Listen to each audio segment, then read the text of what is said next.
Folks, Adventures in Forgotten Realm is hot trash. That's the word on the street. Rudy, I just... Look, the product's selling, but overall, this D&D Adventures Forgotten Realm, it feels like after the newness wears off, it's just not a thing. Okay, that's what people are telling me. Feedback is overall, meh, whatever you want to call it. My opinion, I think people have lost sight of what the hell they're talking about. Adventures in Forgotten Realms is the core set replacement for the summer of 2021. We have no core set. So at this current point in time, core set 2022, which I'm so glad they finally skipped. So next year, we can actually have core set 2022 in the year 2022. It would be so much, it's going to be, I'm glad they did that. I think it was a wise move. I don't know what people are expecting from a core set replacement. They made a core set replacement. It's a cheap standard set. I know, it's on allocation. The draft boxes are like 130, 40, and Timmy's are buying them. Well, good for them. It helps make LGS's money. Papa Hasbro continues to hit all-time highs. All-time highs? No, just annual highs. And did you see those earnings? We got to make a video on Hasbro. Holy potatoes. And I just don't think people have the correct perspective. We're coming off the backs of Modern Horizons 2, so everything feels weak and crappy. I get it. But at the same time, people are saying, Rudy, why should I buy a $200-something Adventures Forgotten Realm collector box? Why don't I just buy a $220 Modern Horizons 2 draft box? Well, that's kind of tough for me to argue against at this point in time, because if I had to pick between the two, I would buy Modern Horizons 2 draft boxes for 200 and I don't know, whatever the market. I would buy on the open market for, I don't have any right now, for $220 plus tax with shipping. I don't know what it's at. So $220. I mean, I would rather buy that than 12 packs of the D&D collector. I mean, I get it. But I think it's just not... I don't think it's a bad product. I think it's got unique, fun things and excellent lore and flavor from the D&D. Just the way the cards look, the names, the kind of little throwbacks, little Easter eggs in it. But I don't think the negativity is quite deserved because people are expecting it to do something that it wasn't supposed to do. I think that's where the confusion is coming in at. I actually think this is one of those products, similar to Kaldheim. We're going to talk about that in another video. Kaldheim. I think this type of product is the type of product that's going to age very, very well. It's the same thing with StrixHaven. Are they still, draft boxes are still sold out from Wizards? We still can't get StrixHaven draft boxes. Like, they literally ran out, like, our bad, we're trying to get more printed, we're in the queue for the printer. Like, you can't even get StrixHaven draft. Like, it's stupid. But anyways, I just think these products are not bad products. I know there's a lot of frustration. Clearly the R&D and the play testing is not as good because cards are broken, OP combos, ridiculous stuff that you feel like they should be catching. But, I mean, they're dealing with a lot of product. They're pumping them out every, 30, 45 days? So, of course, you're not going to have enough time to play test for multiple months against Magic's 10, 20,000 unique card pool. How many cards is there? Is it over 20,000 yet? It's ridiculous. I mean, I get that. But it's not, these aren't bad products. It's the same thing with Pokemon Chilling Reign. Same thing with Flesh and Blood Monarch. Same thing with the next Pokemon set coming out. Same thing with this MetaZoo. I mean, they're not bad products that are being released to the market right now. It's just, there's a lot of products and the market's going through a weak period. It doesn't necessarily, remember, as someone who collects or invests or sells or is into the market, the most important thing isn't how well the Adventures Forgotten Realm Magic set is doing. It's not as important how well the new Pokemon Chilling Reign is doing. What's important is if the new Magic set was tanking, but everything else was skyrocketing. If you see a divergence on a single product line, that's when it makes me say, okay, clearly we have a problem or something different is going on here. But as long as everything, when you have a downturn, everything moves down together, or everything shifts together, it tells you it's not that particular product line's mistake or problem or issue. It's a macro issue. And that is what you want to see when you're looking at a specific product line or you're trying to figure out what's going on or you're concerned. Those are the more important things, folks. I kind of hope that makes sense because I feel like that's kind of getting... People are blaming like Adventures Forgotten Realm. It's like, oh, this is Rudy. The expected value is dropping really quick. I was like, first of all, compare it to the previous core sets.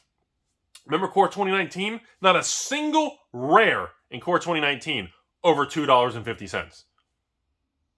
I mean, Adventures of Forgotten Realms, or the pseudo core replacement, we have multiple rares. We have an $8 rare, like a $6 rare, multiple rares.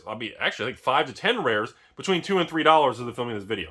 And then you've got a bunch of, yes, I know, there's no Mythic that's $50 or $40. There's no Ren and Stimpy or Force of Negation, and a retro foil etched borderless showcase super throne throwback Rudy High School. I know that card's not in there. It may be a chase card, but there's a bunch of Mythics that are $5, $3 bulk Mythics, of course, dollar bulk Mythics, they'll all be in the bulk bin. But you got a bunch of Mythics over $10, and you've got a lot of rares. So you've got value distributed at a decent amount. I just feel that the pessimism, once again, is just a little much, folks. It's just a little much. I don't think it's fully justified. And again, people are blaming the macro softening to a specific product line when they're not looking at all the product lines, what I'm looking at and saying, oh, okay, everything's softened some. Okay, cool. So we know Weiss or Force of Will or Flesh and Blood or MetaZoo or Pokemon or Magic or Digi or Dragon DBZ. We know it's not a particular product line. And yes, Yu-Gi-Oh! I know everyone gets mad, I don't bring up Yu-Gi-Oh! Well, if Yu-Gi-Oh! When the boxes wouldn't erode in value, I would actually sit on Yu-Gi-Oh! But the flipping boxes come out, and a lot of them dissolve in value. Makes me upset. Sorry, Yu-Gi fans. But that's just, I think the perspective is off. Does that make sense? And Adventures of Forgotten Realm is a unique product. The way the dungeons and the different things, yes, it's not the most powerful. The power level's not an 11 out of 10, like Throne of Korea and this and that.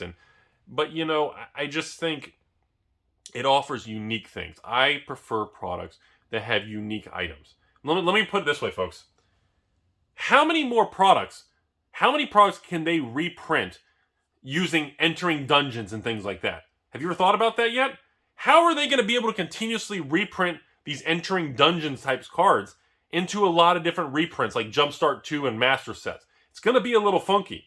You see what I'm getting at? It's like Conspiracy with certain cards that are like You Are the Monarch, like Monarch related cards. Not Flesh and Blood Monarch, the actual mechanic Monarch in Conspiracy 1, Conspiracy 2. Because of the type of kind of multiplayer theme in that kind of battle bond with the partners, which they've done a little battle bond and partner type reprints, but there are certain mechanics that are more difficult. There are certain mechanics that shouldn't exist. Cascade, cascade, cascade, cascade.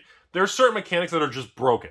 There's certain mechanics that are so powerful, I literally fall on the floor, my clothes come off when I think about it. Banding from the 90s. That was a joke. Calm down. Anyways, folks, I just want to give everyone my 2 cents now that Adventures of Forgotten Realm has come out. We're kind of moving past it now. The newness is leveling. I think I'm more curious to see what happens in the coming 90 days with the supply issues on like draft boxes. With like StrixHaven and the Adventures of Forgotten Realm, the D&D draft boxes. Is Wizards really going to keep kind of really crushing the supply? I mean, seeing, Papa Jeff Bezos on Amazon selling, draft boxes for $130, but set boxes for like $88 and $86 and $90 and $99 and like they change the price every day depending on the deal of the day or whatever. It's crazy to see the set boxes being pushed and the draft boxes like, well, we don't have any. It's kind of it's not accidental. That's all I'm getting at. So, all right, I'm done rambling on this. I just want to give you all my 2 cents now that the D&D set has come out.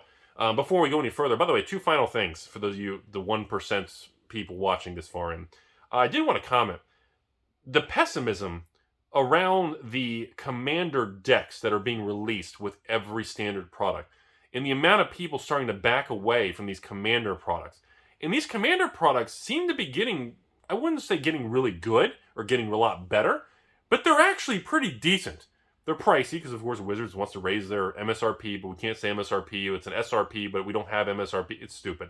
But you can see the prices being pushed by them. But at the same time, I mean, the products are actually pretty good.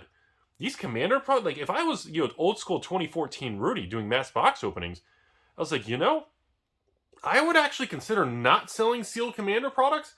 And like right now, I would be trying to accumulate like Core 2019, Core 2020, and some of these Commander products, like the new ones, and just like mass box the pre-constructed decks and sell the single cards.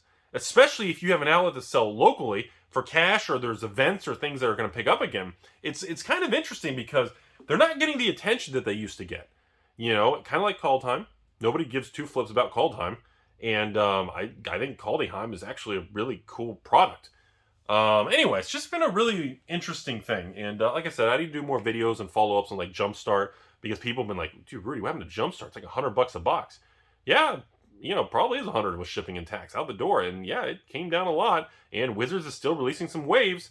I expect Jumpstart to be cut off anytime. Like, we may get a few little more drips here, but I'm with a pretty high degree of certainty, I don't think Jumpstart's going to be easily attainable in 2022.